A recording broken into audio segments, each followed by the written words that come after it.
Hello, hello. I'm so excited for you to listen to today's episode with Dr. Carolyn Solo. She is a mom of three and an EMDR therapist in Vermont and also sees clients virtually throughout Pennsylvania. And she's also a coach for EMDR therapists who want to launch intensives in their own practice. She helps therapists find more time and financial freedom, reduce their risk of burnout, while also offering their clients really transformational clinical outcomes with intensives.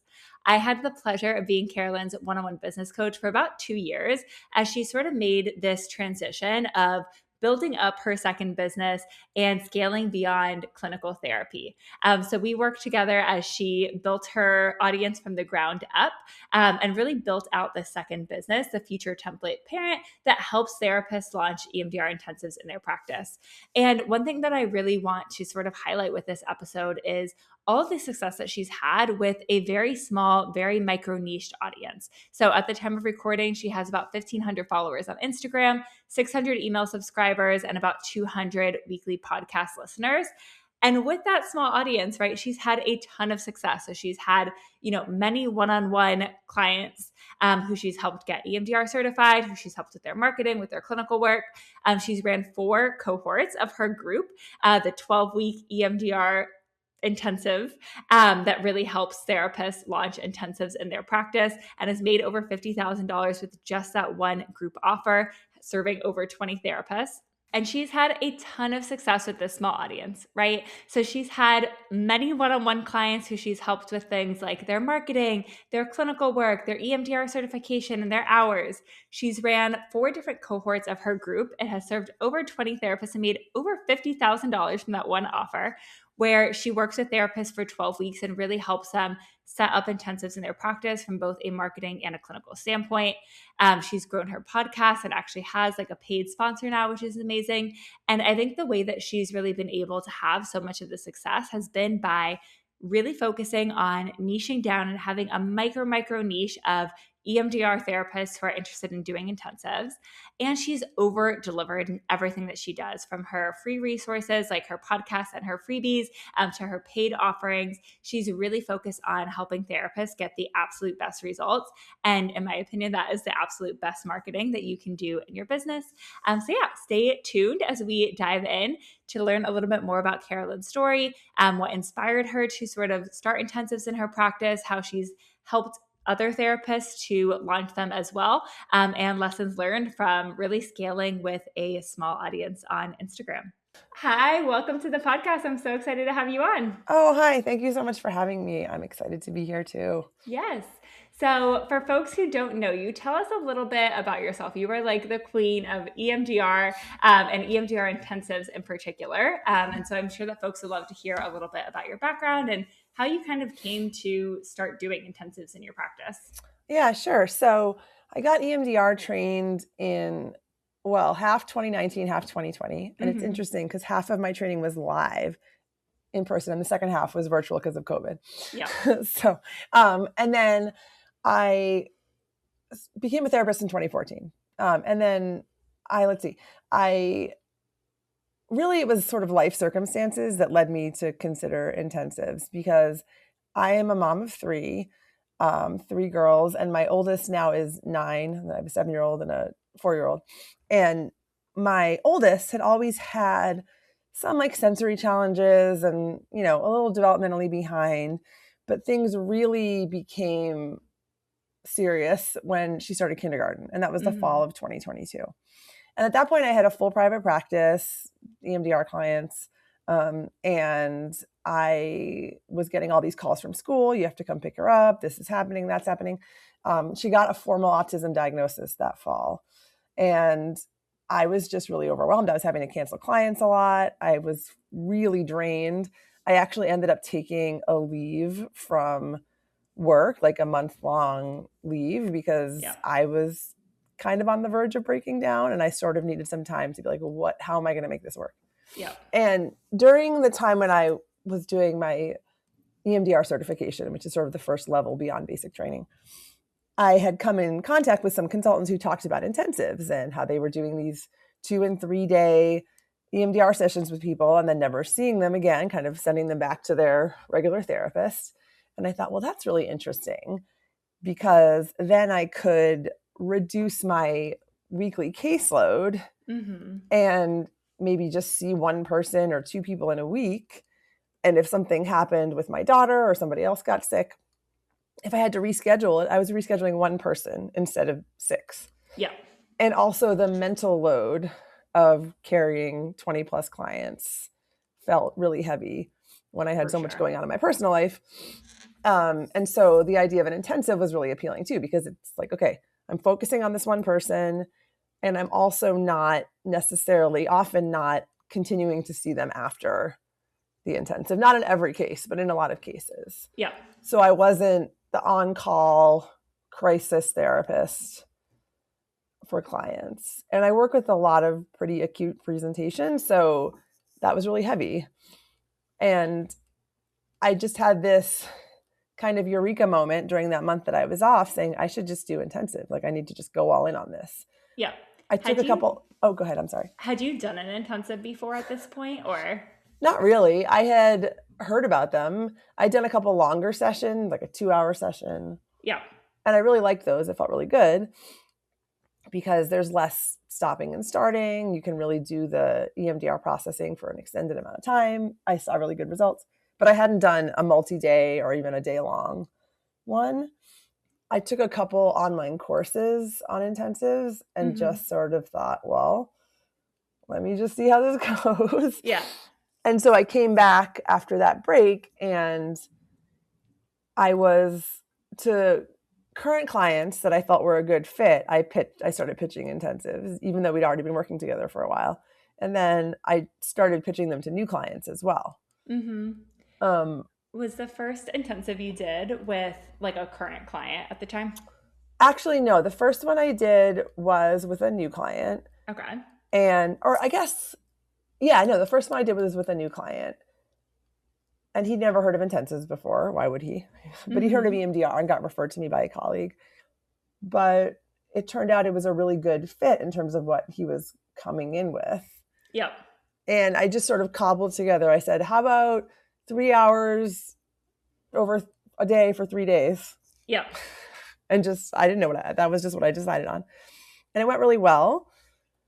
I increased the price a little bit from my hourly rate, and even that felt scary. But over time, now my hourly rate is much, much higher for an intensive versus a 50-minute client. Yep. When you started doing intensives, did it click for you right away? Or was there like sort of this middle ground where it felt uncomfortable clinically to sort of operate in this model? I think what was hardest at first was that a lot of the courses I had taken, or the 2 courses I'd taken, they didn't really tell you what to do with the time. They just said, start spending more time with the client, do 2 days in a row. And I thought, well, great, but what do I do? And so that was I had to figure out how to fill that gap for myself. Yeah. In terms of treatment planning and things like that. And was that sort of just like trial and error in the beginning? I know you said like, I just kind of randomly picked 3 hours over 3 days. Was it just sort of like trying different stuff and seeing like what feels good? How does the time feel until you found something that really worked for you and your clients? Yeah, definitely. Although pretty quickly I moved past the 3 hours. I would say after about 6 months, I settled on the model that I still use, which is 15 hours over 3 days. So 2.5 hours, hour break for lunch, 2.5 hours. Yeah. I try to do it over the course of a week. Sometimes it ends up being over the course of 2 weeks. Okay. But the ideal is, I think 2 weeks is about the longest I like to spread it out, because then you sort of start losing that intensive momentum. Yeah. I would say. And now in your private practice, the majority of your clients you sort of see in this like intensive structure. Is that right? Yeah. Excuse me. Yes. So I have a few ongoing clients because I do work with a couple of really pretty severe presentations. And so I've kept those clients. I've had them for years. But any new client I get, I only offer intensives. That's what I tell people from the get-go. So I would say, 2 intensives a month is what I aim for. Yeah. And then the rest is, the 4 or 5 hourly clients. Although 2 of those clients, the ones that I see regularly, I actually see for 2 hours at a time. Okay. So you're doing like sort of mini intensives with them as well. Yeah, yeah. Yeah. Okay. And then for the new folks coming in that you're doing like those 15-hour intensives with, what are you charging for at this point? $6,000. Okay. Awesome. Yeah, yeah. How does that feel to you? And I'm curious like how that compares to where you sort of started in the beginning with intensives. Yeah, so the first one I ever did, I was looking back at this the other day, and I was charging $225 an hour for the intensive, and at that point my hourly rate was $175. Yeah. So I had just bumped it up by $50. Now it's more like double my hourly rate, almost double. Yeah. And at first that felt really uncomfortable, but what really helped me was seeing how many other therapists out there were charging similarly. It almost gives you like permission to say this isn't like totally crazy. Yeah. And it also really helped me to think through, why was I charging more? What was that value add that people were getting? And what I say to, therapists I work with and clients is a 15-hour intensive gives you the results of at least 6 months of weekly therapy, if not more. Yeah. Because you get in this flow state with them, you're not stopping and starting, you're not saying, how was that meeting with your boss last week? Like there's none of that. And so you're just able to really get through so much more material. And I think that's great for clients in like two different ways. One, it saves them money overall, right? So $6,000 seems like a big price tag. It's like $400 an hour. But if you're seeing a therapist for $250 an hour for 6 months, it's going to end up costing that or more anyways. Right. And then secondly, they don't have to wait 6 months to feel better, right? If you can feel better in 1 week or 2 weeks instead of 6 months, like that is night and day. And I think is definitely worth like any sort of premium upcharge there. Yeah, for sure.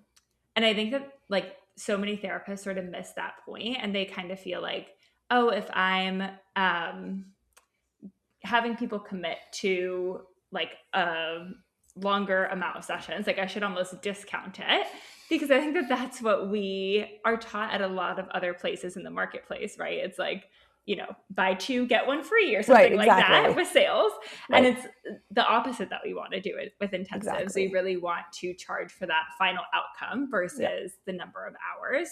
Exactly. And the other thing I tell clients and therapists I work with is, you're getting my, whoever, undivided attention. I'm not seeing anybody else. I'm rested.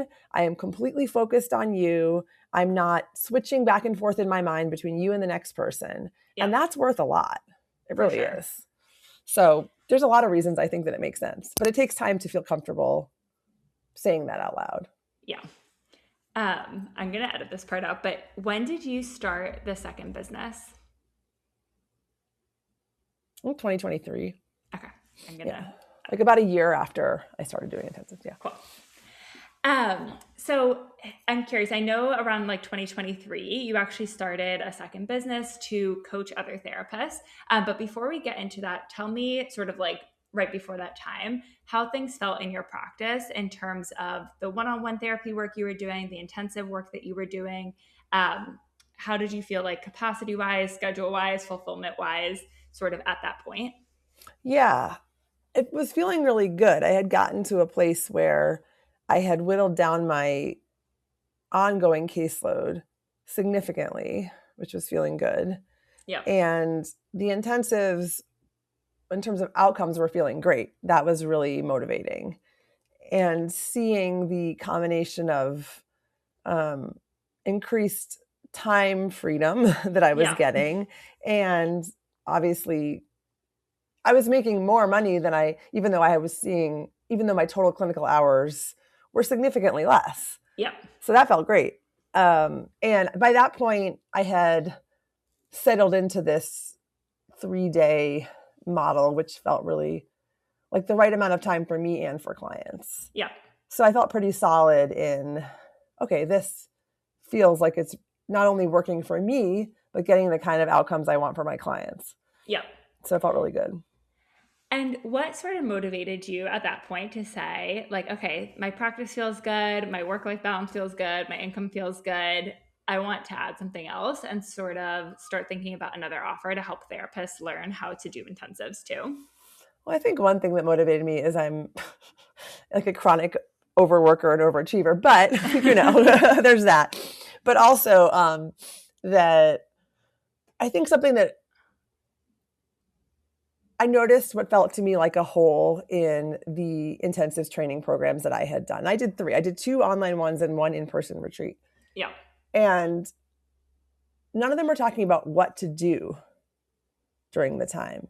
Yeah. And a lot of them were oversimplifying the marketing. They were saying people want intensives, put them on your website, people will come to you. That's just not true. Yeah. Maybe it was true for these people who were kind of early adopters, but there's a lot more people doing intensives now, and that's not true anymore. Yeah. And so I felt like, no, we need to be more honest about what it takes to get people to book an intensive. And what do you do with that time? So you weren't kind of scrambling like I was. I really wanted someone to say, here's a good model. Try this. Yeah. And so I thought, well, I've done the work to plug those gaps for myself, but it took me a lot of time and money. Mm-hmm. Why don't I offer that to other people? Yeah. And so I started doing it one-to-one first. Mm-hmm. And I did that for several months, maybe a year, before I thought about doing it as a group. Yeah. Let's even pause there for a second. So you decide, okay, like I've learned something valuable for myself. I would love to help other therapists, by extension their clients, and sort of teach other folks how to do this. What were some like initial first steps that you took in terms of like, how can I go ahead and actually market like this new service and sort of build a name for myself, not just as a clinician, but as, a coach, as a mentor, as a clinical supervisor? Well, the 2 things I did, the first one, I felt like kind of a gamble, but I actually started a podcast, which maybe isn't what most people would do. Yeah. But I'm still doing it. It's like over 2 years now. First of all, I love listening to podcasts. I always have. And I got a lot of great practice building tips from a podcast. So I thought, why don't I just make a podcast about EMDR intensives? I know people are interested in this. Yeah. So that was one thing, which I had been thinking about it for months, and I finally decided just to go for it. So that was one thing. And that's certainly how a lot of people find me. And then the other one was Instagram. That's the 2 major ways that people find me. Yeah. And a lot of the people that I have coached, that's where they've come to me, either the podcast or Instagram, or often both. Yeah. And with your podcast and Instagram, I want to give folks who maybe don't know you or don't listen a little bit of context here. So you started a second Instagram separate from your private practice account for this offer. Right. And I think it's important to note like that both of those accounts are still relatively small, both your private practice and your like business coaching Instagram. Right. Because I think that a lot of therapists feel like they need to get to this point either in their practice or elsewhere where they have tens of thousands of followers in order to have enough of a community to launch something else. Right. And I think that what you've done such a good job with is actually showing it's not the number of people, but it's more so the quality and how people perceive you, right? Mm-hmm. And I think you've just done such a good job of really positioning yourself as an expert in EMDR, an expert in intensives, an expert in the clinical side of things as well, not just the marketing, which I know, so few people do, right? Like myself, I really only teach marketing. I don't do any stuff with helping therapists clinical. Right. And I think it's so cool that you've taken the time to really like pair both offerings together. What was that like for you to kind of build up this second platform and to start putting yourself out there, marketing yourself in this way, both with Instagram and the podcast? Yeah, I think there was a lot of imposter syndrome at the beginning. I definitely thought, who am I to launch a podcast? I've only been doing intensives for a little over a year. Yeah. That was a big thing. With Instagram, so I've been in your Reels membership forever, long time. And so I think I was already comfortable with using the Reels membership as kind of what grounded me in Instagram. So I thought, okay, I know what the formula is there. I'll just use it for my other account. Yeah.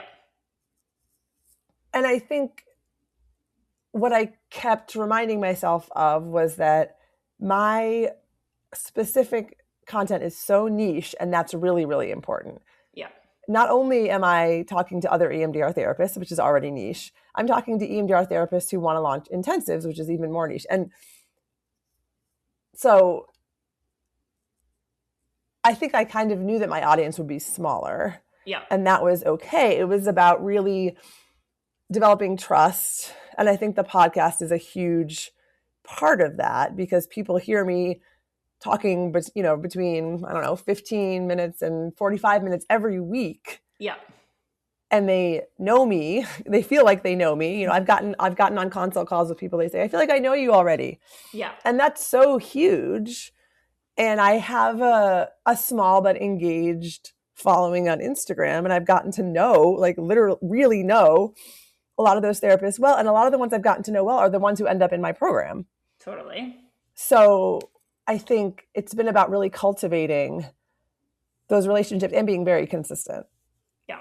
I've missed a handful of podcast episodes over the 2.5 years, when life was just too much. But Instagram and the podcast for me have always been, those are the things I prioritize. Everything else can be falling apart and often is. But those two things have to get done. Yep. And so that really builds trust. It builds, people know where I stand. It's not a question of what do I do? Who am I? Mm-hmm. So I think that's really how and I feel like the other thing too is I try very hard to be authentic in both. My podcast is not, fancy. It's me just like talking. And I will say that when I talk about clinical issues, I do my homework. Like I'm not just spouting nothing. For sure. I do the work, but I really try to be authentic and real. And I think that speaks to the people who want to work with me, right? There are people that I don't think would be a good fit. And that's fine. Yeah. Like I'm not going to be super, super structured and rigid. And there are people for whom my more flexible approach to stuff doesn't work. And that's fine. And I think that that's so important with anything that you're building, but like that your marketing should match how you show up in either the therapy room or in your programs. And so we want to have like that same level of relatability, like Mm-hmm. I would hate to see, I don't know, like for myself, I don't do like a full glam beat or something on Instagram and then show up for a therapy session and look totally different, right? Like I think that you want to have that. I'm not like super silly on Instagram and then show up and I'm like really cold and reserved and like blank slate in session, right? Like I think you want the external to match how it is when people actually show up. And I feel like you've also done a really good job with like not getting distracted, right? Like I think a lot of people, they see success and they then ask what's next, right? And so it's like, okay, like I taught people how to do EMDR intensives. Maybe I should also talk about this other thing, right? I definitely see people jumping like that for sure. And it makes it really hard to actually like scale something to the point where it's profitable to really establish yourself as an expert. So I love that you've kind of taken this approach of like, it's okay to have a small audience. I know you're committed to growing it and that's part of like why you show up. But it doesn't need to become like tens and tens of thousands of people. Right. And you're really proving that you can have success, with just over 1,000 followers here now, which is amazing. Yeah. Yeah. And it's interesting. I got a thank you note from someone earlier, a couple of weeks ago, who was in one of my groups a little while ago. And I think, I have it next to me. I just want to read one thing because I think it speaks to, she said, I love how your role was like you provided a coloring book for us. You colored in some lines, but left the rest untouched for us to figure out and add our own creative spin to it. And I feel like that speaks to how I show up. Yeah. Like, I'm not here to tell you exactly what to do. I'm going to give you some frameworks and some structure and say what actually matters, though, is that you look at your practice now, you figure out where you want it to be, and that's part of your work, and the group's going to help you with that. Yeah. But everyone's practice is going to look different. And so it was very touching because I just thought that's beautiful. This is a wonderful person. This is a person who is completely the right fit for what I'm trying to do. Yep. And I also want to speak to your point about like going beyond, like, I think it's building anything that's going to be sustainable takes so much time. Mm-hmm. And I think that it's really easy to look at Instagram and say, wow, you know, it's not that hard to launch a group. It's really hard to launch a group. Yep. It's really hard every single time. Some things get easier. For sure. Like, you know what to do and you know what you have to do. But it's a lot of effort. It's a lot of ups and downs. It's a lot of doing stuff that makes you uncomfortable and continuing to do it and not coasting. You're never coasting with these things. And I think that is what people sometimes think happens at a certain point. It doesn't. Not for me anyway. I think what's happened to me with launching is like now I have a repeatable process. And so that feels easier, right? Like I know, okay, we're going to send an email every day. I'm going to do posts every day. I'm going to do my stories. Like I'm going to have my team set up these bonuses that are going to go out. But we still have to do all those things, right? Like we still have to write the emails, make the posts, show up in stories. You know, I'm selling the same program. And so like, I don't have to put together the course every time. And that's obviously like a huge time saver, but you can't just like rinse and repeat the same exact marketing because it's not going to work. And so we do need to show up and like create some new stuff and to sell at a different angle and to give people, you know, the chance who maybe got all your emails the last launch and decided not for them to hear something a little bit different. And this time decide, yeah, I know her enough now. Like this sounds great. I think this is for me. And to kind of take that next step. Yeah, I think it's so interesting watching, for example, your email list, right? Yeah. And seeing, you're always going to lose some subscribers during launch time, but there are people who keep staying and staying and staying. Mm-hmm. And the way I look at it is at some point, these people are going to say, okay, I'm going to go. Maybe not everyone, but some of them are. There's something that's keeping them here. For sure. And that is part of what motivates me to keep building. I had someone say to me, I've been following you for 2 years and I finally decided to do it. 2 years. Yeah. So that's the kind of longevity you need to be willing to commit to. Mm-hmm. And I think that gets lost sometimes in all the flashy, you know, create a course and this and that everyone sees. Yeah. I think the staying power is like where people really find that success. Absolutely. And that's really hard. Yep. It gets really hard. It definitely is. Yeah. So I never want people to think, oh, this was easy for me, because it's not. And it's still not easy. It's still a ton of work. So I want to talk a little bit about like high ticket offers in the coaching space, because I think that is super helpful to think about when we're talking about launching something with a smaller audience. Because I think that in general, people sort of have like two options. We can grow a mega audience and we can sell something low ticket and a lot of volume, right? Or we can have, you know, a smaller audience, a medium-sized audience. You could even have a larger audience and do this, but to sell a smaller volume at a higher price point. And up until this point, you've really taken that smaller volume, higher price point as sort of your goal, right? So we started off with one-on-one, kind of figured out like, okay, how can I get therapists through this process and learning how to book intensives? And then once you saw that you were successful with that, we kind of like turned it into a group model, which has had a ton of success with 4 different cohorts. Talk to me about what it's been like for you to sort of deliver in that high ticket way, and to work with, you know, a small group of therapists, but pretty intensely. Yeah. So I think part of what has helped me stay committed to the high ticket, well, I think high ticket really, in my opinion, needs to mean high touch. Yep. And so that's what I prioritize with the group. Is it's a small group. We meet for 2 hours every other week for 3 months. There is also a messaging platform where we talk all the time, and you know, I can look at their materials, whatever. It's not a call with 100 people on it. Yeah.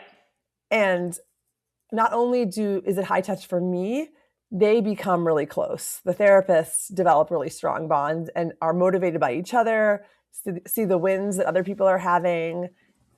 And to me, that's kind of the secret sauce that actually creates success.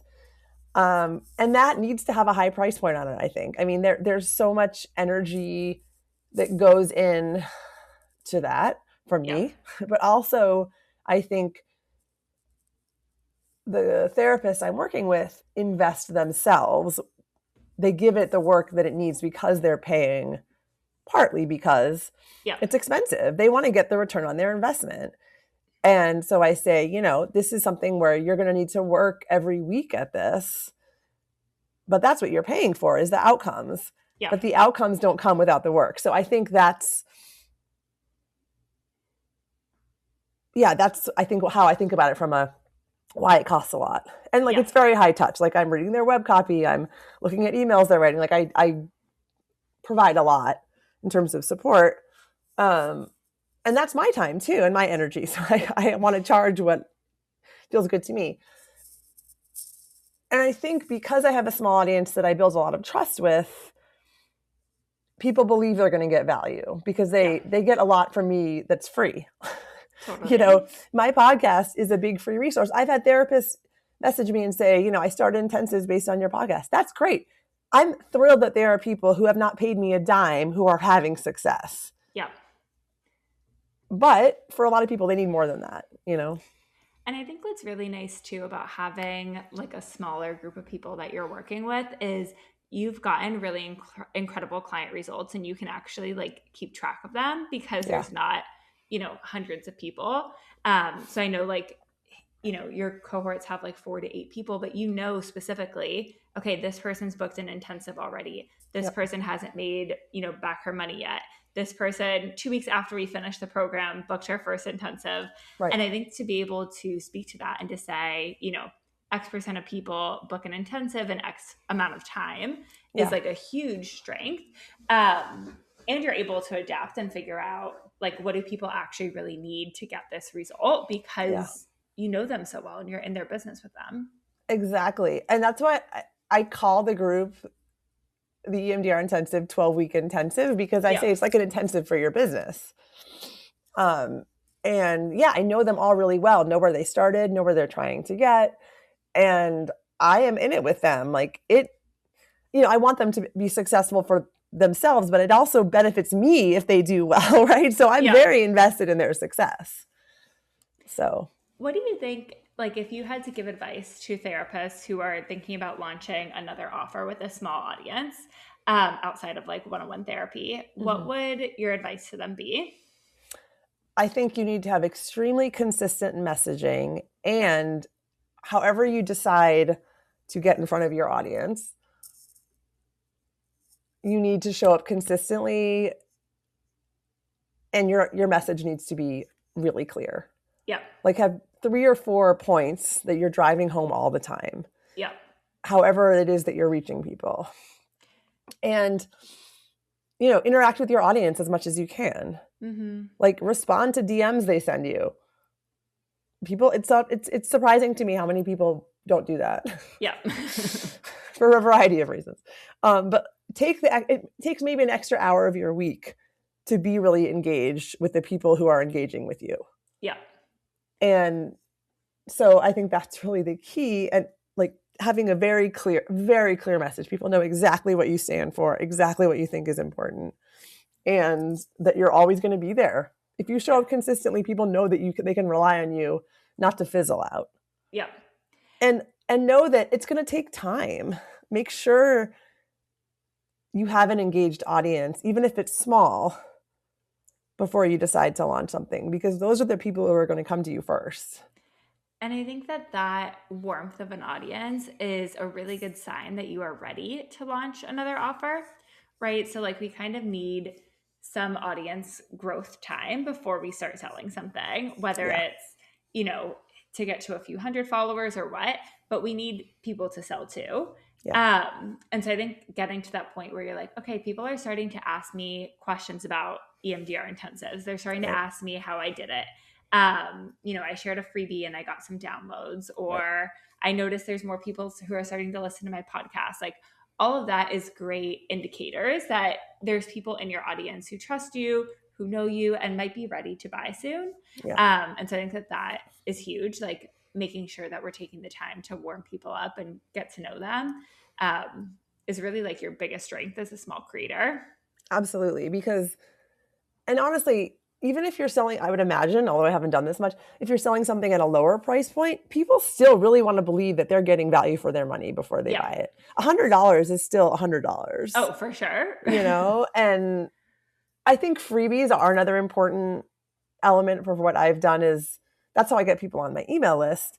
Yeah. And I've created actually a very high quality free resource that other people probably would sell. Yeah. And hey, like if that works for you and it's working, great. But I think that a freebie at this stage of the game of email marketing can't just be like 10 things. Like it just can't be like a one page, like 10 things today that will make whatever. I can't even think of it, but it needs to be quality. You need to be giving people something of value. Tell us about what your freebie is and we'll link it in the show notes for folks. Yeah. So the primary, I have two, but the one I use the most is it's my client workbook that I give to all clients who are doing an intensive with me. So it's currently about 25 pages. I add it and edit it now and then. And it's really helps you come into the intensive with a treatment plan, with the client really primed to do the work. And so it has a series of questionnaires that I have them answer, and it's like history and also some treatment planning elements. So they complete that before they come into the intensive, and they give it to me at least 24 hours beforehand so I can review it. And I think as far as from the client side, it really primes them to do really good work. But yeah, that's what it is. And it's the one that I use with every client. Yeah. And I have found it to be very, very helpful. And people really, really like it as a freebie. It's very well received. But it took me a long time to develop. It wasn't something I made up in an afternoon and just like put in Canva, For sure. So I think it's a very useful thing. Yeah. And I think that like sort of over delivery really builds a lot of trust with people from the jump when they join your email list and get something like that for free. For sure. So we'll include the link for that in the show notes for folks who want it. Yeah. For anyone who's interested in sort of like taking the next step and working with you, talk to me a little bit about what's next, how folks can do that. Sure. So I launch my group program twice a year. Mm-hmm. So I won't be launching it again until September. I like to do it kind of on like the semester system. So like fall and spring. So I can have the summer off. So there's that. But what I did recently, and I will be actively launching that in, August.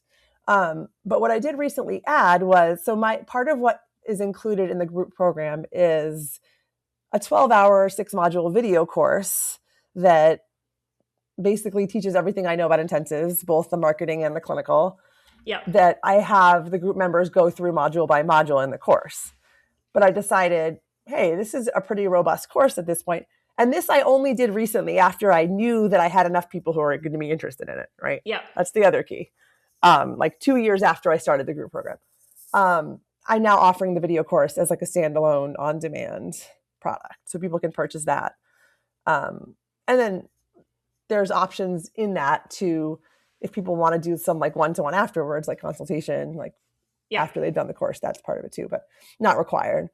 So that's something I'm excited about because it's a new offering that I have recently added.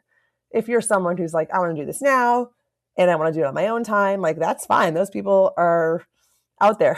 So I wanted to have that option. So now I have that on-demand self-paced option and then also the group. And I still do the one-to-one.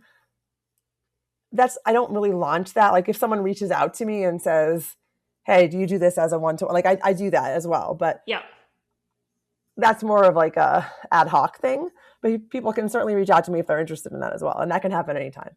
Amazing. And where can folks find you on Instagram to maybe get access to all those different links to work with you one-on-one and the course and the group program when it launches again next?